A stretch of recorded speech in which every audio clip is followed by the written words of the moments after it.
con la clase del día de hoy.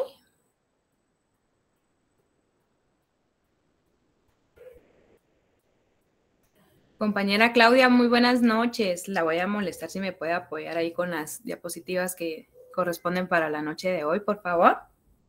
Buenas noches, licenciada. Ahorita las comparto. Gracias, muy amable.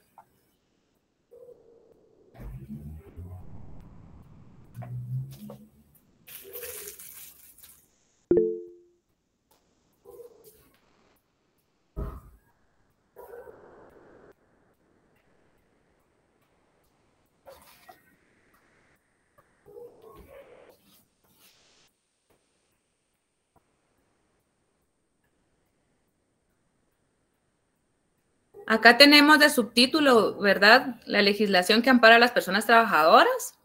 Siempre se desglosa del título que empezamos a ver la noche de ayer. ¿Qué legislación ampara a las personas trabajadoras? Esa la vimos anoche, ¿verdad? Donde les dije cuál era la primacía constitucional, ¿verdad? Que nos íbamos a basar en la pirámide de Kelsen, ¿verdad? El siguiente, compañero.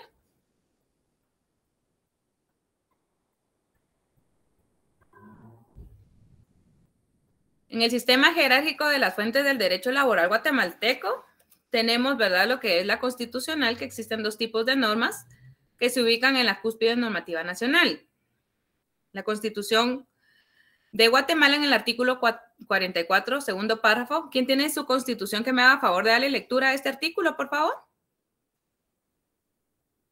Que pueda levantar su mano para a ver quién me quiere apoyar. Por favor, Wendy. Artículo 44, segundo párrafo de la Constitución.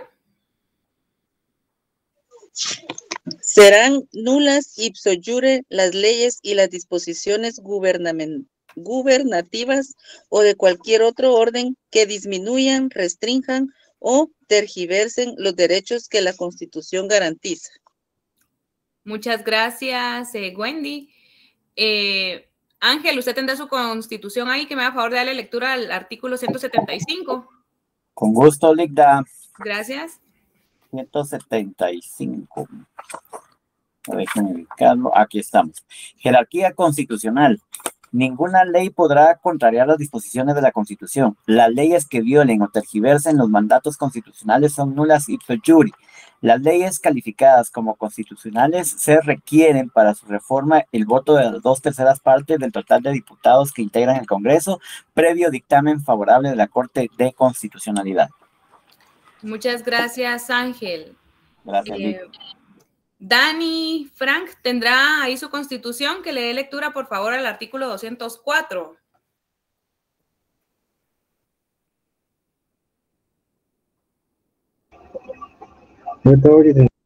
Gracias. Con estos artículos que le hemos dado lectura nos podemos guiar, ¿verdad?, en que la Constitución es la que está en la supremacía constitucional, ¿verdad? Y va a sobrepasar acá los tratados internacionales siempre y cuando sean respecto a los derechos humanos. Solamente que sean de derechos humanos se van a aplicar los tratados internacionales sobre la Constitución Política de la República de Guatemala.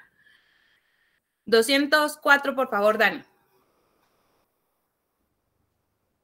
Artículo 204. Condiciones esenciales de la administración de justicia. Los tribunales de justicia en toda resolución o sentencia observarán obligadamente el principio de que la Constitución de la República prevalezca sobre cualquier ley o tratado. Muchas gracias. Entonces acá podemos darnos cuenta, ¿verdad?, que acá en Guatemala no va a haber ninguna ley, ningún tratado que sobrepase lo que es la Constitución Política de la República de Guatemala, siempre y cuando no sea relevante a los derechos humanos, ¿sí? Si algo tiene que ver con este tema de derechos humanos, entonces se puede aplicar cualquier tratado internacional. Por favor, compañera, la siguiente. Lo están copiando en su cuaderno, ¿verdad? ¿Les dio tiempo a copiar la anterior?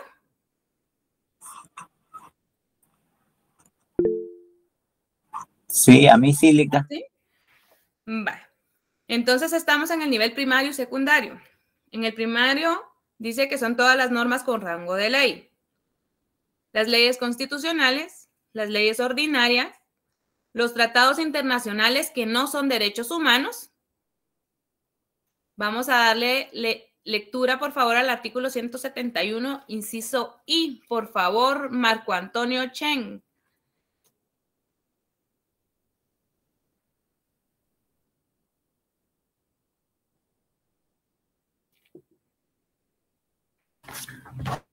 Inciso I, dijo.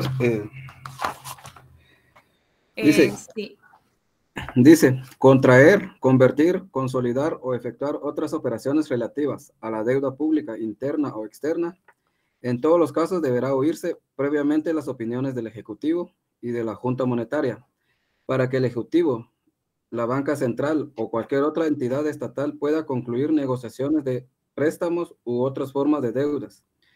En el exterior o en el interior o en el exterior, será necesaria la aprobación previa del Congreso, así como para emitir obligaciones de toda clase.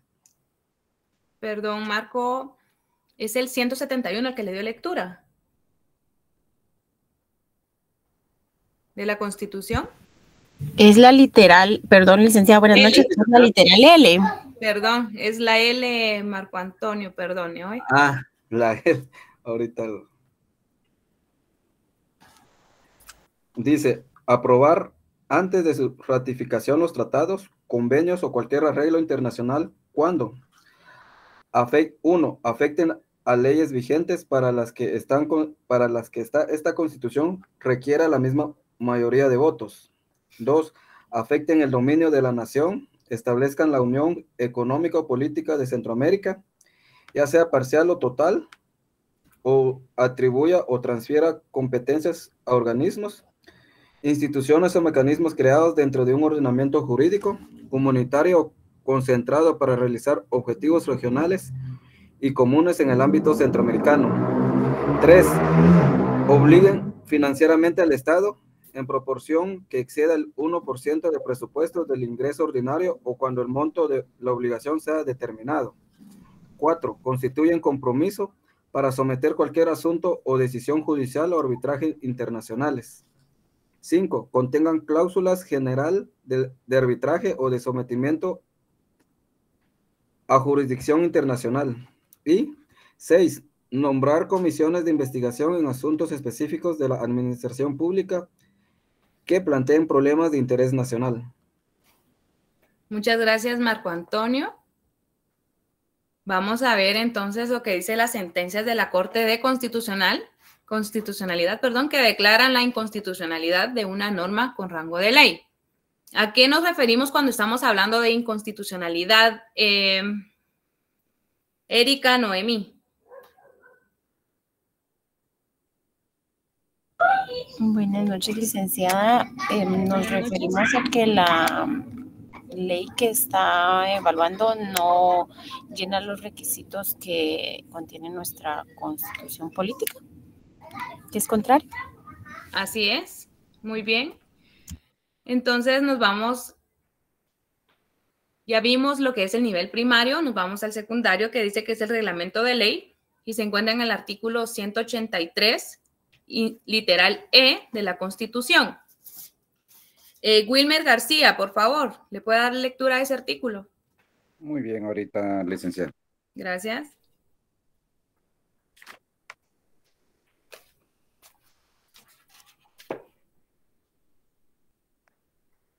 Muy bien. Sancionar, promulgar, ejecutar y hacer que se ejecuten las leyes. Dictar los decretos para los que estuvieran facultados por la Constitución, así como los acuerdos, reglamentos y órdenes para el estricto cumplimiento de las leyes sin alterar su espíritu. Muchas gracias, Wilmer. Siguiente compañera, por favor.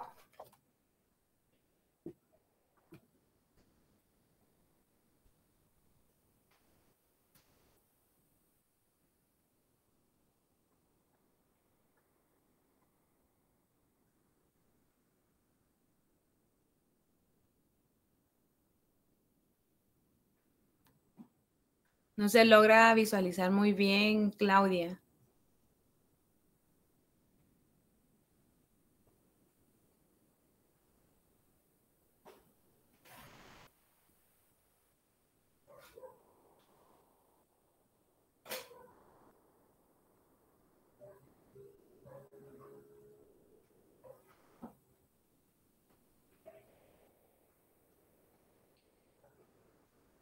Claudia, no se logra ver bien la diapositiva. Perdone, licenciada, es que no sé qué pasó, se trabó. Estoy revisando ahorita la diapositiva, una disculpa. Muy bien, gracias.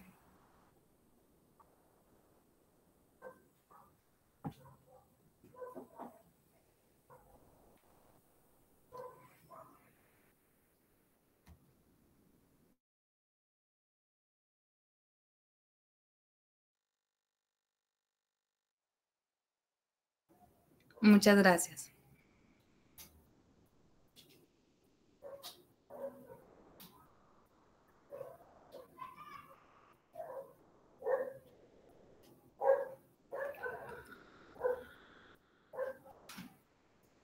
Bueno, acá podemos ver que tenemos, ¿verdad?, la jerarquía también del nivel terciario. Número 1 tenemos el pacto colectivo de trabajo, que está en el artículo 49 del Código de Trabajo.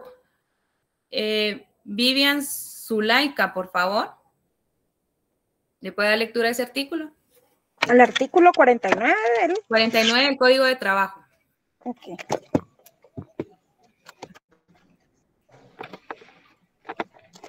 Dice, pacto colectivo de condiciones de trabajo es el que se celebra entre uno o varios sindicatos de trabajadores y uno o varios patronos, o uno o varios sindicatos de patronos, con el objeto de reglamentar las condiciones en que el trabajo deba prestarse y las demás materias relativas a este.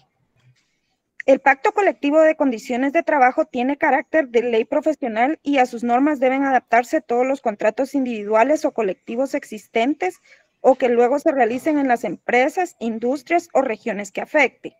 Las disposiciones de los artículos 45 al 52 inclusive son aplicables para el pacto colectivo de condiciones de trabajo en lo que fueren compatibles con la naturaleza esencialmente normativa de este. Muchas gracias, Vivian. Nos vamos entonces al artículo 57. Vanessa, por favor.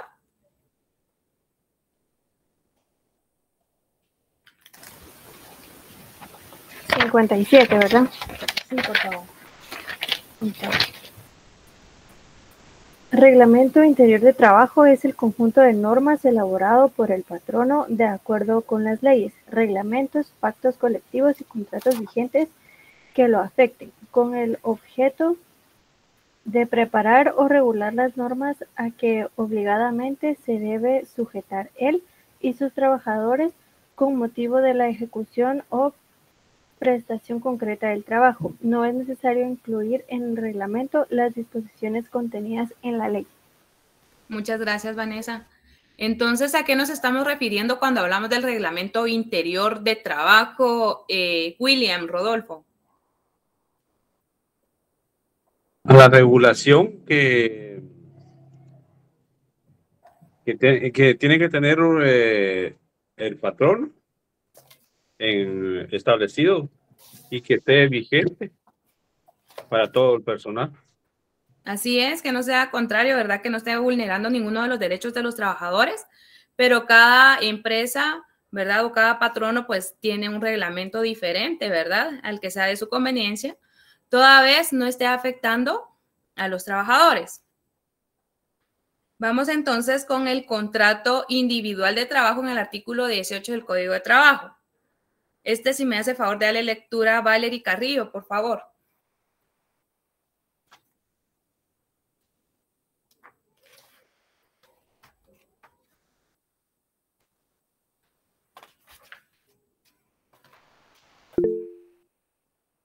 ¿Está por ahí, Valerie? No. Bueno. Carla, buenas noches. Buenas noches, licenciada. Estoy por aquí, licenciada, solo que tengo problemas con internet. Bueno, muy bien. Dígame, Carla. Solo sí, quería que le apoyaran a leer. Muy bien, gracias. Artículo 18. Contrato individual de trabajo, sea cual fuere su denominación, es el vínculo económico jurídico mediante el que una persona, trabajador, queda obligada a prestar a otra, patrono, sus servicios personales o a ejecutarle una obra, personalmente bajo la dependencia continuada y dirección inmediata o delegada de esta última, a cambio de una retribución de cualquier clase o forma. En el caso de los gerentes, directores, administradores, superintendentes, jefes generales de empresa, técnicos y demás trabajadores de categoría análoga a las enumeradas, dicha delegación puede incluso recaer en el propio trabajador. La exclusividad para la prestación de los servicios o ejecución de una obra no es característica esencial de los contratos de trabajo, salvo el caso de incompatibilidad entre dos o más relaciones laborales, y solo puede exigirse cuando así se haya convenido expresamente en el acto de la celebración del contrato. La circunstancia de que el contrato de trabajo se ajustare en un mismo documento con otro contrato de índole diferente o en concurrencia con otro u otros no le hace perder su naturaleza y por lo tanto a la respectiva relación le son aplicables las disposiciones de este código. Muchas gracias, Carla. En la relación laboral, ¿verdad? Cuando tiene su inicio, ¿cómo piensan ustedes de que se concreta la relación laboral? ¿Cómo se dice, bueno, entonces sí estaba trabajando porque ella se concretó? ¿Con qué es que se inicia la relación laboral? Con el contrato, licenciada, al realizar la firma del contrato, ya queda pactada la relación de vínculo entre el trabajador y el patrón. ¿Alguien que tenga una respuesta diferente a la compañera? Desde que uno inicia relación laboral, licenciada, porque puede ser ocasión que no haya contrato escrito, sino que solamente verbal. Así es. Entonces, la relación laboral inicia desde que se comienza con el trabajo, ¿verdad? A veces uno empieza a laborar y ni siquiera ha firmado contrato. Entonces, desde que inicia la actividad laboral, ahí es donde se comienza ya el inicio laboral, ¿verdad? Vamos entonces, dice, con el sistema jerárquico se pueden resolver los conflictos normativos. Perdón, nos falta el contrato colectivo de trabajo en el artículo 38. Si quiere, lo leo yo, licenciada. Por porque favor, no puede leer el Valerie. otro. Dice, el contrato colectivo de trabajo es el que se celebra entre uno o varios sindicatos de trabajadores y uno o varios patronos, o uno o varios sindicatos de patronos, por virtud de la cual el sindicato o sindicato de patronos se comprometen bajo su responsabilidad a que algunos o todos de sus miembros ejecuten labores determinadas mediante una remuneración que debe ser ajustada individualmente para cada uno de estos y percibida en la misma forma. Muchas gracias, Valerie. Entonces, acá podemos ver, ¿verdad?, que otra figura corresponde al nivel terciario del contrato de trabajo. Nos vamos con el sistema jerárquico que pueden resolver los conflictos normativos al interior del ordenamiento guatemalteco, además de reconocerse las competencias tanto de los órganos estatales como de los actores sociales. Por favor, Claudia, la siguiente. Tenemos ahora lo que son los principios fundamentales en materia laboral. Eso, por favor, necesito que lo anoten porque eso va a venir en el parcial. Principios fundamentales en materia laboral. Tenemos número 1, la tutelar. Número 2, de irrenunciabilidad. 3, imperatividad. 4, de realismo y objetividad. 5, democrático. 6, de sencillez o antiformalismo. 7, conciliatorio. 8, equidad. Y 9, estabilidad.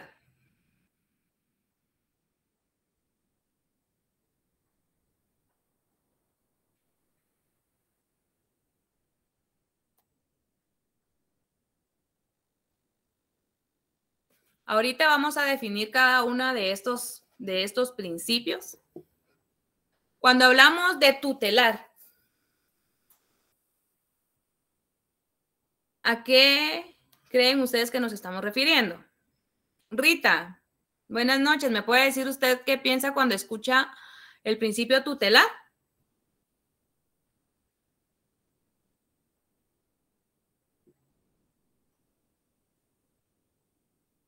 ¿No está Rita? Vivian, dígame. El principio de la representación de un individuo, de una persona. Ujú. Sí, está bien. Sí. Vamos a Perdón, ver a alguien que opine diferente a la compañera. es la protección que el Estado le va a brindar al trabajador a través del marco jurídico. Acá se ve lo que es la desigualdad, ¿verdad? Vamos a anotar de una vez el concepto de cada uno de estos principios. Tutelar. Trata de compensar la desigualdad. Trata de compensar la desigualdad económica de los trabajadores.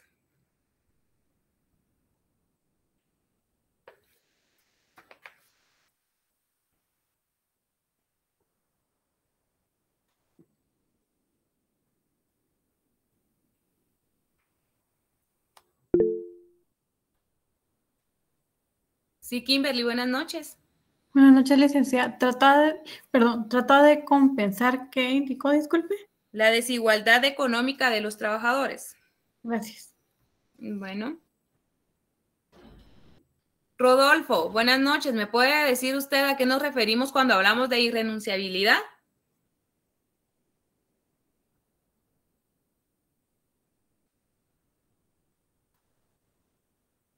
¿No está Rodolfo? Samantha, por favor. Aquí estoy presente. Buenas noches.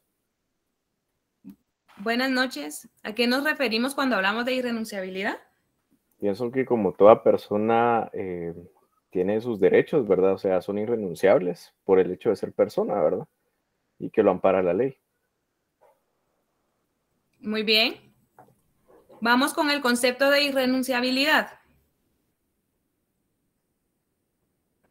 Dice constituyendo un mínimo de garantías,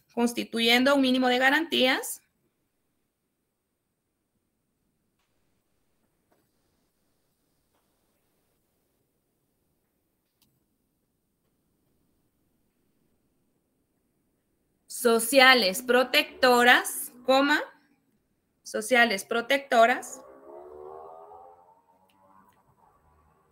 irrenunciables para el trabajador, constituyendo un mínimo de garantías sociales protectoras irrenunciables para el trabajador.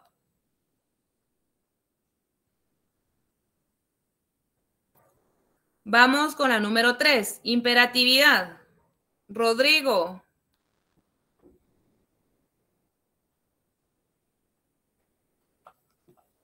Rodrigo Baldomero. Sí, licenciada. Buenas noches. ¿Me puede decir qué piensa usted cuando escucha la palabra imperatividad, por favor? Es para proteger la aplicación forzosa. ¿Alguien que opine diferente al compañero? ¿No? Nos vamos entonces. El derecho laboral es público, por lo tanto, los patronos y trabajadores están sujetos a las normas. Sí, muy bien, Edgar. Vamos con el concepto entonces de imperatividad. Dice, el derecho de trabajo es un derecho necesario e imperativo. El derecho de trabajo es un derecho necesario e imperativo. O sea, de aplicación forzosa. De aplicación forzosa.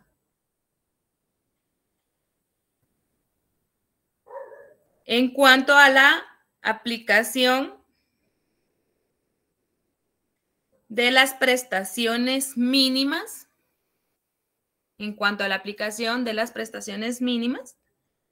que conceda la ley.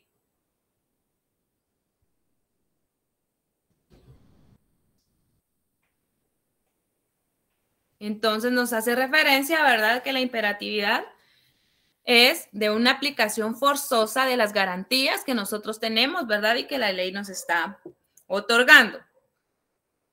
Con la número 4, de realismo y objetividad.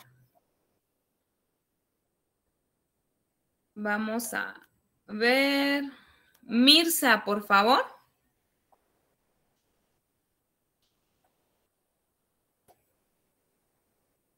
Mirza Eunice. Buenas noches, licenciada. Buenas noches. Yo considero que es como que es realista porque estudia al individuo en su realidad social. O sea, tiene como que el objetivo de que se cumpla lo que dice la ley. Exactamente, esa sería entonces la definición. ¿Es realista? El derecho de trabajo es realista porque estudia al individuo en su realidad social.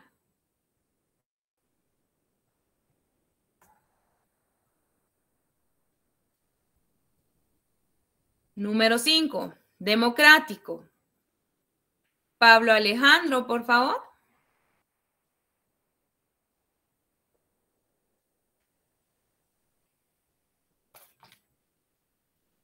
Sí, licenciada. ¿Me puede decir usted a qué nos referimos cuando hablamos que el principio es democrático?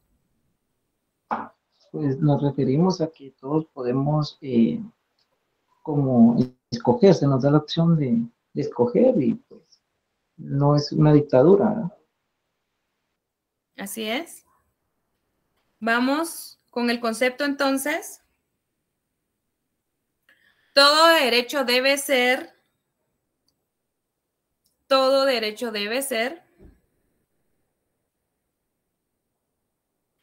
expresión del ejercicio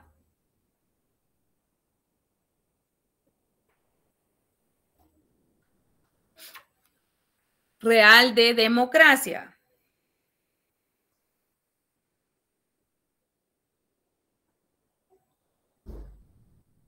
Licenciada, disculpe, dijo todo derecho debe de ser expresión del ejercicio real de democracia. Así es. Ok, muchas gracias. Bueno.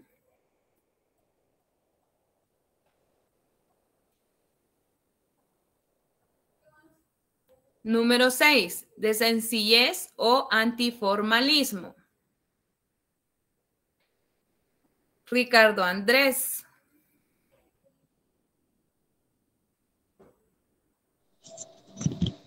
Licenciado, sería de, más que todo, creería yo que va amarrado al principio tutelar, que busca compensar esa desigualdad. Entonces, por lo mismo, al ser de un principio antiformalista, pues busca que los trabajadores pues tengan acceso a, digamos en este caso, a una ayuda de parte del Estado para proteger sus derechos laborales. ¿Alguien que tenga una opinión diferente al compañero? Dígame, Hansi. Licenciada, buenas noches. Buenas En noches. principio, tal vez de forma de sencillez podría ser que va a ser oral y no se va a extender tanto a la hora que exista un conflicto y se va a tratar la manera de diligenciarse en la menor cantidad de audiencias posibles. Sí, podría ser una opción esa, Hansi.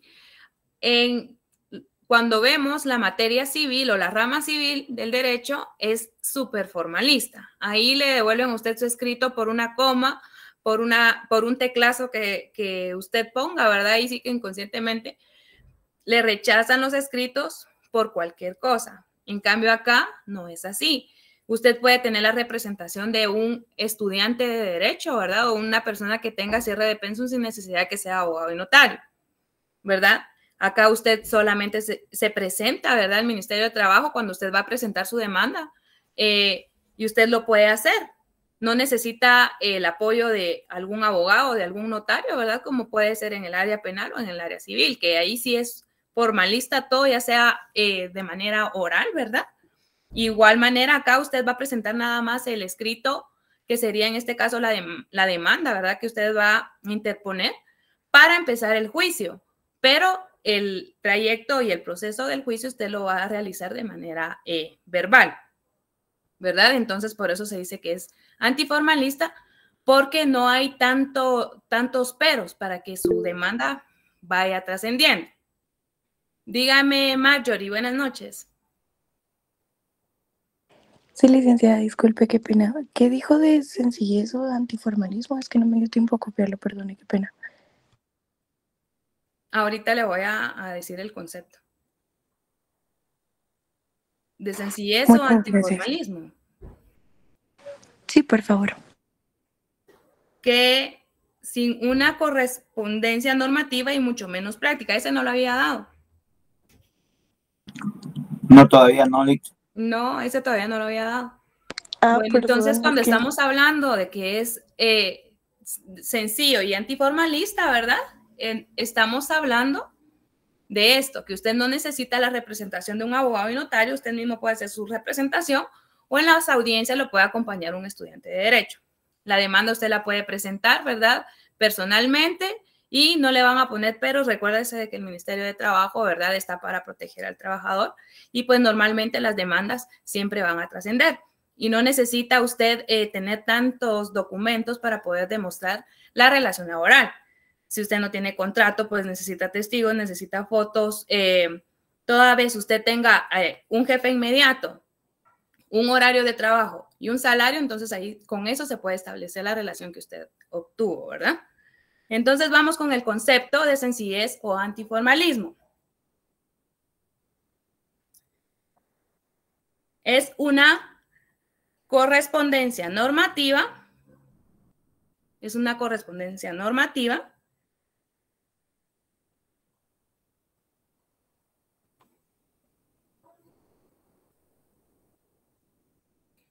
y no es práctica.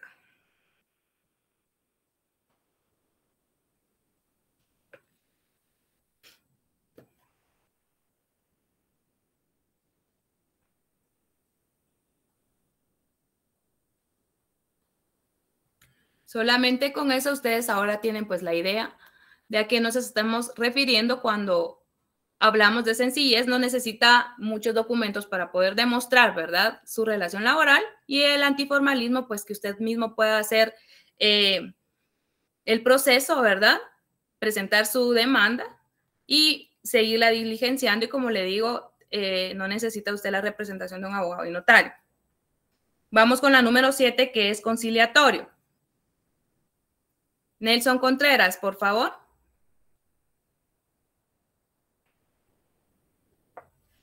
Buenas noches, licenciada. Buenas noches. Siento que es un medio alternativo para solucionar un conflicto. Sí, muy bien. Rebeca.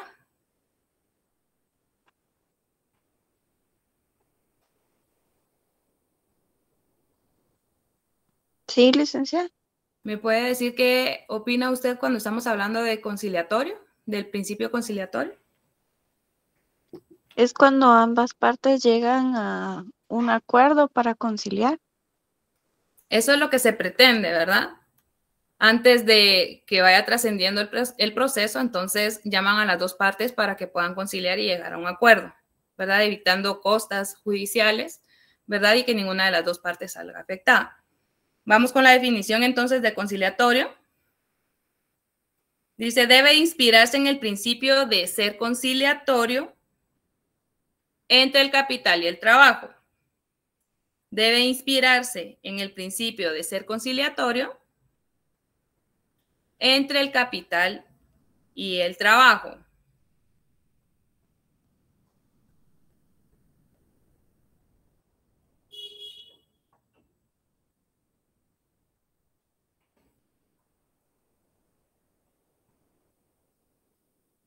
Siguiente, equidad.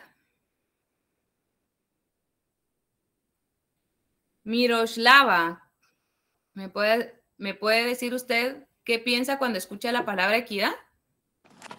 Igualdad podría ser también, digamos que todos tengamos los mismos derechos, ¿verdad? Y digamos, los mismos beneficios a nivel de ley laboral. creería yo.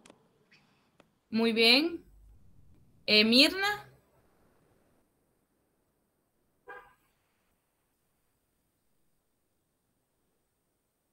¿Está por ahí Mirna?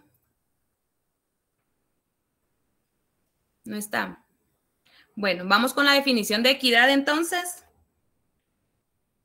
Dice que persigue que el trabajador reciba un trato justo. Persigue que el trabajador reciba un trato justo.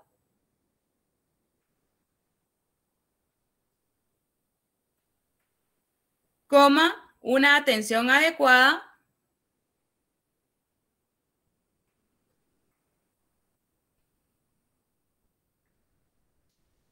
Según su dignidad humana.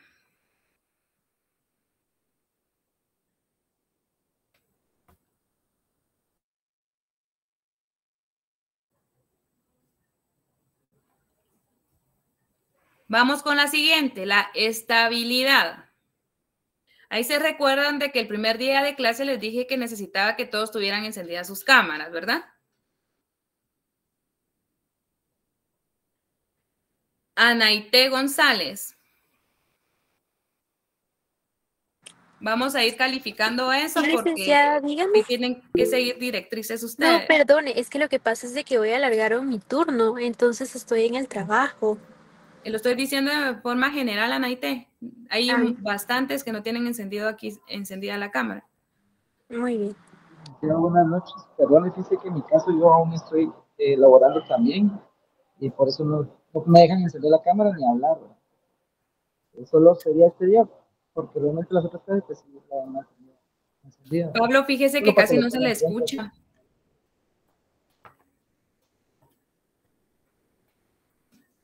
Anaité, ¿qué piensa usted cuando escucha la palabra estabilidad? Estabilidad entiendo yo como mantener un punto de equilibrio, una calma hasta cierto punto. Es un balance. Muy bien, Coralia. Buenas noches, licenciada. Buenas noches. Creo que es tal vez una estabilidad laboral que podamos tener dentro de una empresa. Sí, hace referencia, ¿verdad? A lo que es obtener una continuidad en el trabajo, ¿verdad? Tener una relación continua en el trabajo.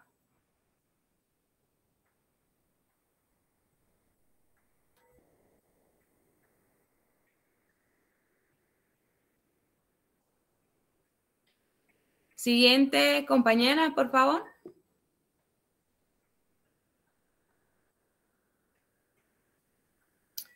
Esa es la que acabamos de ver. ¿Puede pasar a la otra, por favor? Conciliatorio de estabilidad. Sí, la siguiente. Gracias. Vamos con el siguiente subtítulo, que serían los elementos de la relación del trabajo. Artículo 18. Ligda, perdone, ¿será que podría repetir el de estabilidad? De estabilidad, claro que sí. Es obtener una continuación laboral. Una relación continua laboral. Gracias. Bueno. Brandon.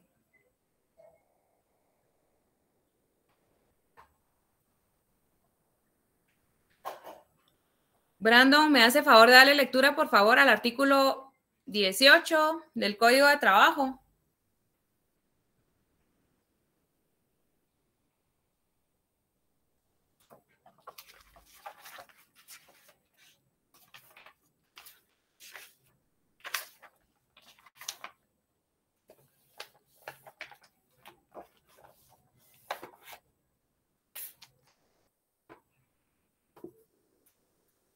No está Brandon.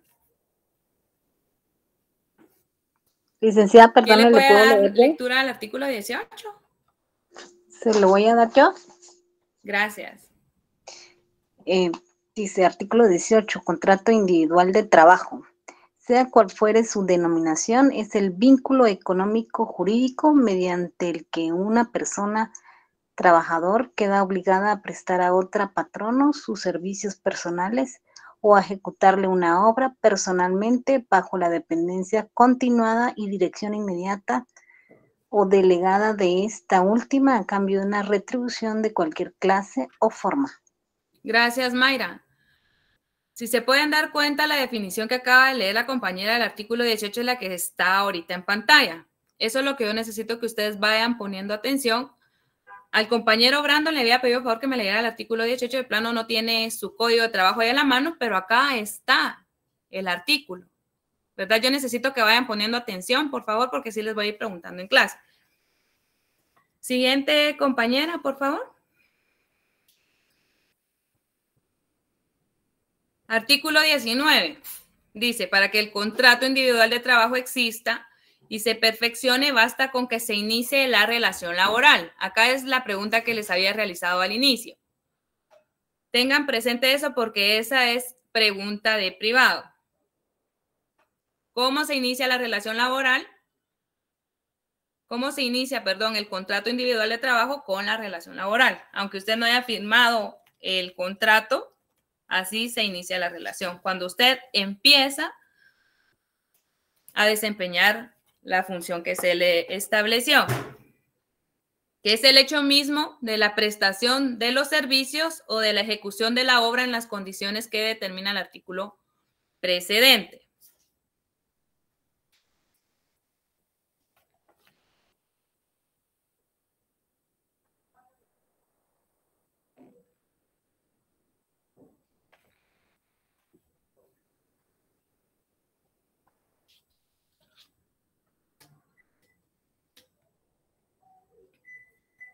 Siguiente compañera, por favor. ¿Cuáles son las obligaciones del patrono y cuáles son las obligaciones del trabajador? Vamos a ver. Cristian Pérez. Buenas noches, licenciada. Buenas noches. ¿Me puede decir usted una de las obligaciones del patrono, por favor? Pagar el salario. Sí, muy bien. Cristian Pineda.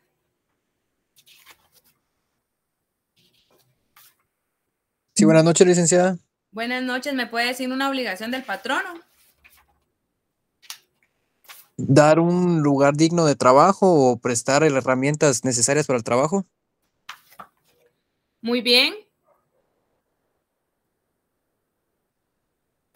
Dulce Jacome. Buenas noches, licenciada. Buenas noches. ¿Me puede decir una obligación del trabajador, por favor? Pagar las prestaciones de ley. Del trabajador. Ah, del trabajador, perdón. Obligaciones. Sí. A hacer el trabajo que se le asigne. Muy bien. Dairin Michelle.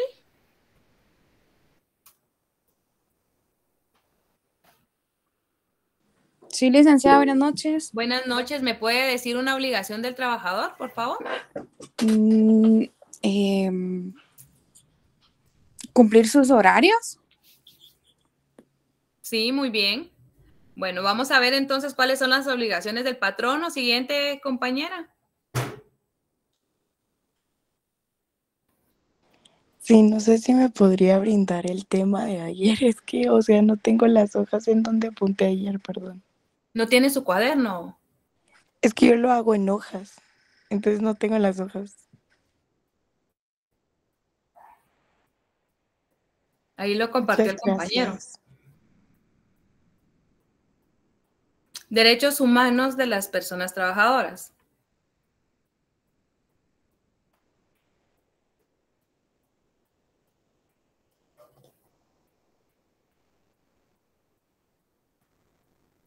Vamos con la siguiente compañera, Claudia, por favor. Seguimos con las obligaciones del patrono.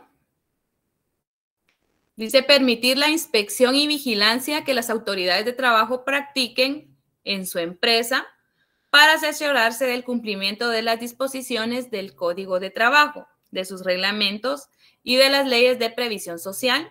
Durante el acto de inspección, los trabajadores podrán hacerse representar por 1 o 2 compañeros de trabajo. Pagar al trabajador el salario correspondiente al tiempo que éste pierda cuando se vea imposibilitado para trabajar por culpa del patrón. ¿Alguien que me pueda ayudar acá? En este concepto donde dice de pagar al trabajador el salario correspondiente al tiempo que éste pierda cuando se vea imposibilitado para trabajar por culpa del patrono. ¿A qué nos estamos refiriendo acá? Que si el patrono, si el empleado no puede trabajar por alguna razón, no hay materiales, no hay herramienta, ellos pueden estar durante todo el día sin hacer nada hasta que el patrono traiga los materiales o herramientas. Y debe ser, ¿verdad?, pagado el día. Correcto. ¿Verdad? Porque estamos hablando acá de que es culpa del patrón. Siguiente, dice conceder a los trabajadores el tiempo necesario para el ejercicio del voto en las elecciones populares, sin reducción del salario. O sea que usted tiene derecho a ir a votar, ¿verdad?, sin necesidad que le descuenten el día o el mediodía. Procurar por todos los medios a su alcance la alfabetización de sus trabajadores que lo necesiten. Mantener en los establecimientos comerciales o industriales donde la naturaleza del trabajo lo permita un número suficiente de sillas destinadas al descanso de los trabajadores durante el tiempo compatible con las funciones de estos. No sé si ustedes vieron en redes que estuvieron compartiendo que varios agentes de seguridad hasta comen parados, ¿verdad? Entonces, pueden ver que acá no se está cumpliendo la obligación del patrón. O sea, no es de que siempre tengan que estar sentados, ¿verdad? Pero por los derechos también tiene que por lo menos almorzar de una forma digna, ¿verdad? ¿Cómo va a estar uno parado ahí comiendo a la carrera, verdad? Siguiente, compañera. Seguimos con las obligaciones del patrono. Conceder licencia con goce de sueldo a los trabajadores en los siguientes casos. Número 1, cuando ocurriera el fallecimiento del cónyuge o de la persona con la cual estuviese unida de hecho, el trabajador, o de los padres o de los hijos, serían 3 días. Cuando contrajera matrimonio son 5 días. Por nacimiento de un hijo son 2 días. Cuando el empleador autorice expresamente otros permisos o licencias y haya indicado que estos serán también retribuidos. ¿Cómo qué descansos podemos hablar acá?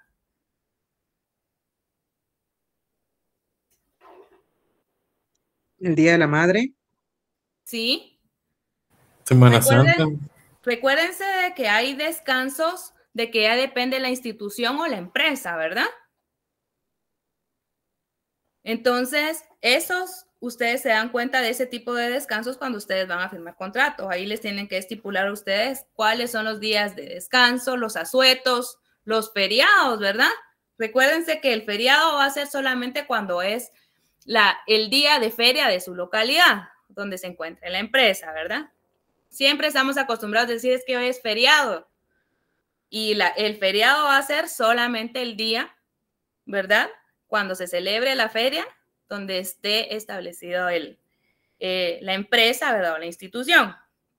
Podemos hablar del Día de la Madre, el día de cumpleaños, ¿verdad?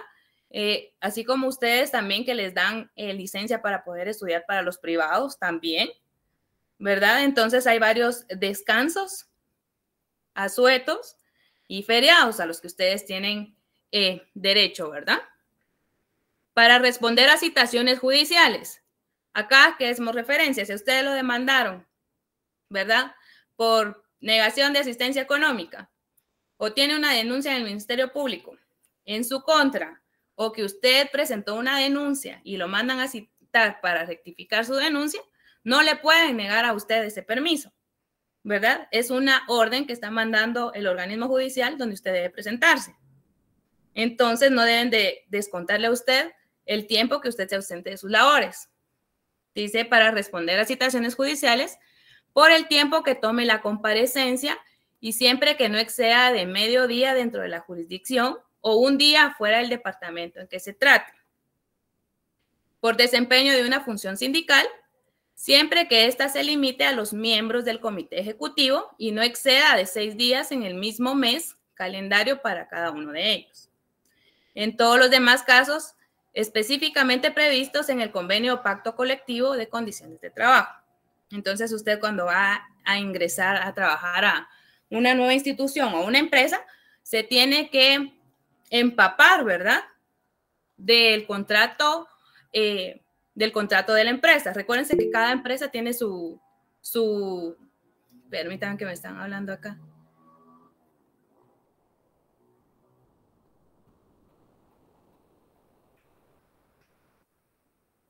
Su convenio, ¿verdad?, del reglamento interior de trabajo. Entonces, todo eso usted lo tiene que leer, ¿verdad?, y estar sabido antes de aceptar cualquier tipo de relación laboral. ¿Alguien tiene alguna duda? Dígame, Valerie, buenas noches. Buenas noches, licenciada, con una consulta. Cuando se refiere a la unión de hecho, eso siempre y cuando pues esté debidamente legalizado, ¿verdad? No específicamente, usted lo puede demostrar si tienen hijos en común, ¿verdad? Recuérdese que la unión de hecho se puede legalizar, se puede inscribir, ¿verdad? Pero acuérdese que hay testigos. Si tienen hijos, pues qué más vínculo que ese, ¿verdad? Entonces no hay necesidad de poderlo demostrar. Y una última pregunta.